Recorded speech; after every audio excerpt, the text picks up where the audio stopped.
नमस्कार, हमारे YouTube channel DSP sir की क्लास में आपका स्वागत है। और आज आप सीखने जा रहे हैं प्रेजेंट कंटीन्यूअस टेंस। ठीक है, तो प्रेजेंट कंटीन्यूअस टेंस की सबसे पहले हम पहचान जानेंगे। तो देखिए, पहचान में क्या होता है हम पूरा डिटेल में आज लिखवाएंगे। ठीक है, क्योंकि आज ये पहला है। अगर इसका पार्ट 1 पार्ट 2 बताया जाएगा तो उसमें हम पूरा नहीं लिखवाएंगे, केवल आपका जो शुरुआत है आज उसी में हम पूरा लिखवाएंगे। बाकी उसमें एक बार केवल रहा है लिखूंगा, उसके बाद आप समझ जाना रहा है, रही है, रहा हूँ, रही हूँ। ठीक है, तो देखिए इसमें पहचान क्या होगा। इसमें वाक्य अंत में, इसमें वाक्य के अंत में रहा है, रहा है, रही है, रहे हैं, रहे हैं, रहे हो, रहा हूँ और रही हूँ आदि शब्द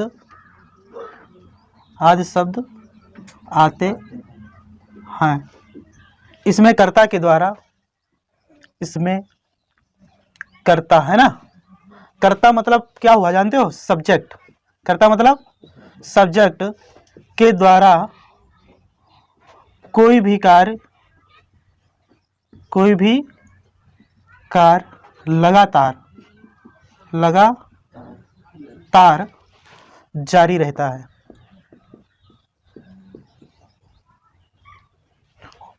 है ना।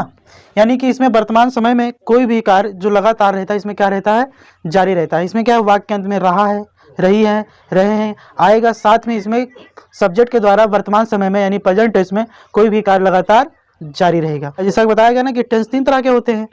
एक होता है प्रेजेंट टेंस, दूसरा होता है पास्ट टेंस और तीसरा होता है फ्यूचर टेंस। प्रेजेंट टेंस उसे कहते हैं जो इस समय चल रहा है ना। जो कोई भी कार्य हमारी आंखों के सामने होता है उसी को हम प्रेजेंट टेंस कहते हैं। उसको इच्छा अनुसार हम बदल सकते हैं, कोई भी परिवर्तन कर सकते हैं, है ना। यानी कहने मतलब जो चल रहा है वो प्रेजेंट टेंस है, जो बीत चुका है मतलब वो भूतकाल है यानी पास्ट टेंस है। उसमें हम कोई परिवर्तन नहीं कर सकते हैं, क्योंकि जो समय बीत जाता है उसमें हम कुछ कर नहीं सकते हैं।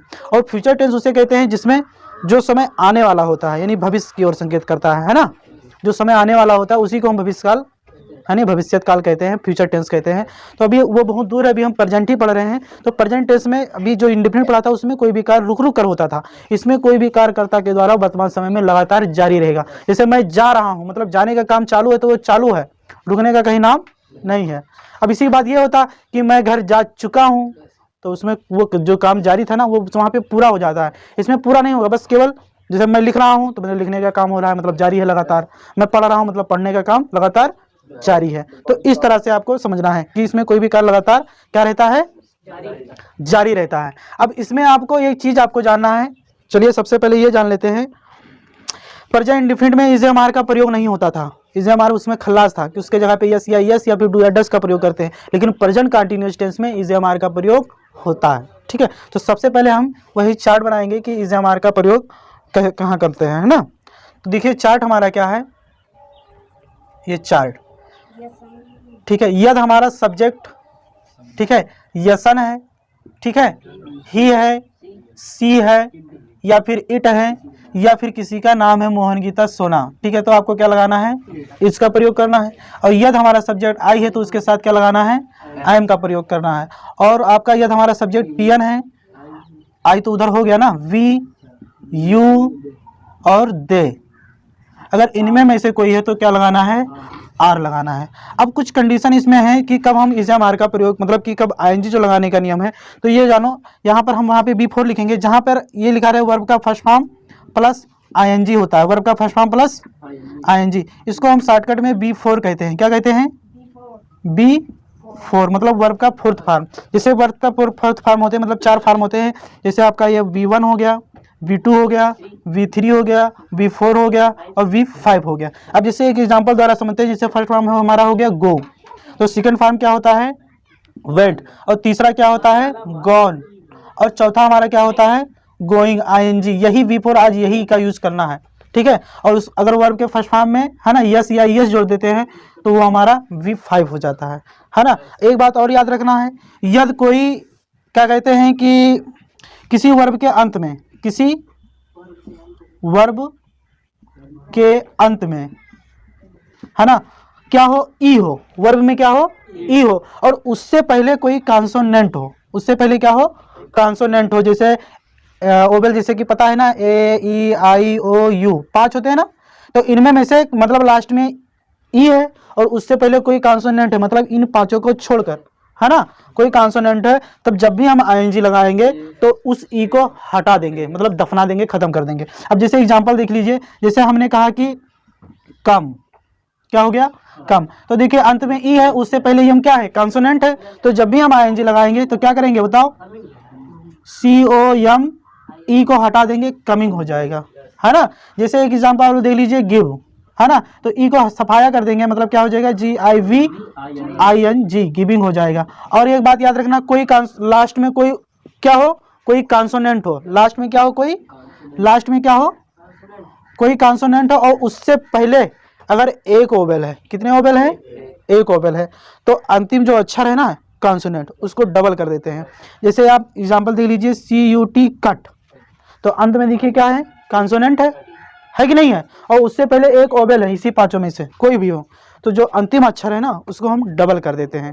जैसे क्या हो जाएगा, C U double T I N G, क्या हो जाएगा, कटिंग। ऐसे देखिए आर यू एन रन, तो देखिए यन क्या है ना, कॉन्सोनेंट है, उससे पहले यू क्या है, ओवेल है, तो क्या हो जाएगा, रनिंग हो जाएगा, मतलब डबल यन हो जाएगा, जब भी आईएनजी लगाएंगे तो उसमें डबल यन हो जाएगा, है ना, R U double N I N G होगा ना, आई एन जी, रनिंग। इसी तरह से आप ये मान लीजिए डिग, डी आई जी, डिग, तो देखो जी क्या है, कॉन्सोनेंट है, उससे पहले आई तो क्या हो जाएगा, डिगिंग, है ना। ऐसे देखो swim, yes W I am, swim मतलब होता है तैरना, तो यम क्या है, कॉन्सोनेंट है, उससे पहले आई क्या है, ओवेल है, तो एम क्या हो जाएगा, डबल हो जाएगा। तो इतना बात याद रहेगा ना। तो चलिए अब, लेकिन एक बात ये भी याद रखना, अगर डब्लू और वाई और आर है, क्या है, डब्लू आर और वाई, अगर इनके पहले अगर ओवेल आता है तो अंतिम अक्षर डबल नहीं होगा, ये भी याद रखना, ठीक है। मतलब डब्लू आर वाई, जितना भी नियम बताया है ये डब्लू आर वाई को छोड़कर इसमें काम नहीं करेगा, ठीक है।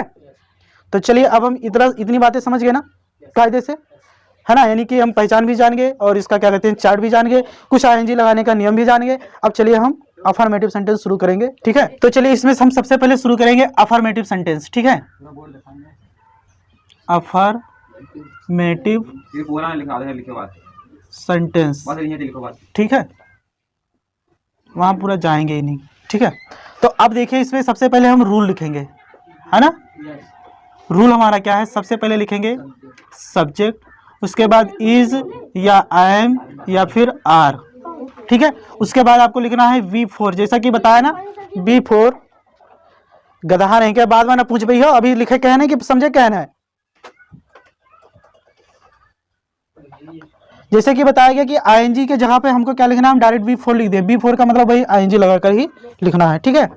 तो क्या हो जाएगा, V4 प्लस आपको लिखना है ऑब्जेक्ट और अंत में लगाना है फुल स्टॉप।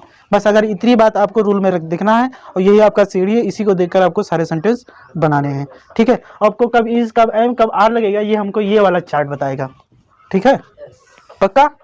तो चलो एग्जांपल द्वारा समझते हैं, पहले कुछ आसान लेते हैं, ठीक है। ये एग्जांपल्स हो गया। अब जैसे हमारा पहला एग्जांपल है तुम, ठीक है, रो रहे हो, तुम रो रहे हो, बहुत आसान सेंटेंस है। तो यहाँ पर देखिए सब्जेक्ट क्या है, तुम की अंग्रेजी क्या होगा, यू।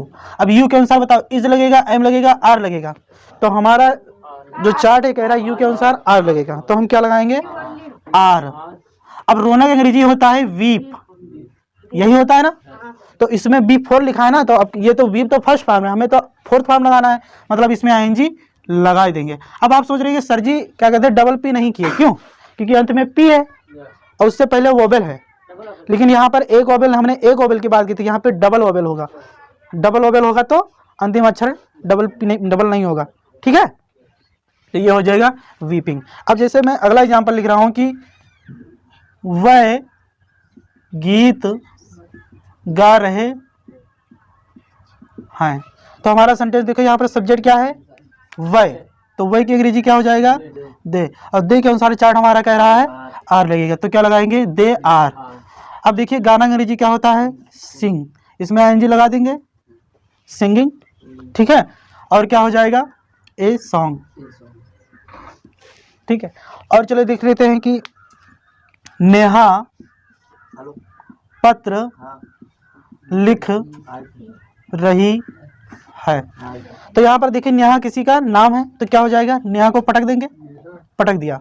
अब यहाँ पर क्या होगा, इज लगेंगे। देखो नेहा किसी का नाम है तो क्या लगेगा, इज, नेहा इज। अब लिखना अंग्रेजी क्या होता है, राइट। तो देखिए टी के बाद क्या अंतिम अक्षर क्या है, ई है, और ई के पहले टी क्या है, कॉन्सोनेंट है, तो ई का क्या कर देंगे, सफाया, है ना, हटा देंगे। मतलब ई को हटा कर लगाएंगे आईएनजी, राइटिंग अ लेटर। ठीक है। जैसे मैं कहता हूं कि रामू तैर रहा है ना, रामू तैर रहा है ना। तो यहाँ पर देखिए रामू किसी का नाम है तो रामू को पटक देंगे, रामू इज। देखो नाम के साथ क्या लगेगा, इज, रामू इज। अब तैरना का अंग्रेजी क्या होता है, yes W I am, swim. तो देखिए यम आपका क्या है, कॉन्सोनेंट है, उससे पहले आई क्या है, ओवेल है, यानी कि आईएनजी जब भी लगाएंगे तो यम को डबल कर देंगे, स्विमिंग। और चलो एग्जांपल देखते हैं। जैसे मैं कहता हूं कि मैं अपना काम कर रहा हूं, मैं अपना काम कर रहा हूं।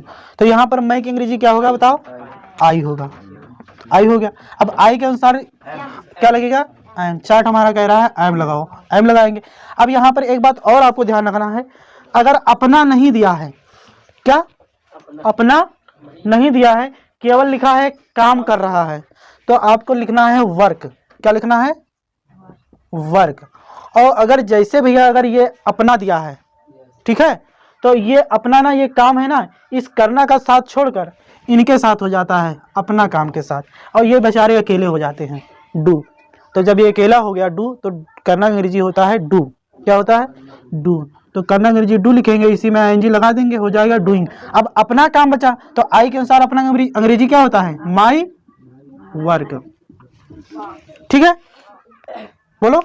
फिर देखो मैं कहता हूं कि नेहा और स्नेहा छत पर नाच रही हैं, नाच रही हैं, है ना। नेहा और स्नेहा छत पर नाच रही हैं, तो लिखेंगे नेहा एंड स्नेहा।